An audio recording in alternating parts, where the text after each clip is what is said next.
The price of gold decreases during the day as traders factor in a Federal Reserve Fed rate hike. Before the end of the year and the U.S. dollar gains some ground on worries that the U.S. and Iran may come to an agreement to end the dispute. As of this writing, gold is down 0.50% at $4,518. Gold declines as demand for bullion is impacted by the strength of the U.S. dollar.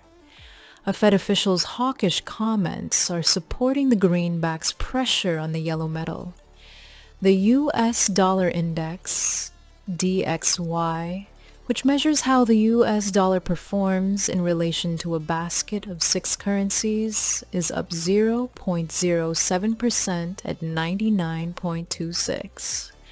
The market is still consolidating and moving between 4,400 and 4,600.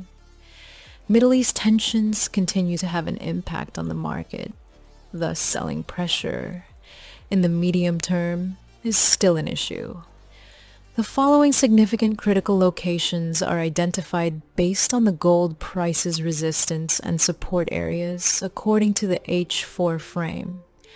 Resistance, $4,588, $4,650. Support, $4,372, $4,555.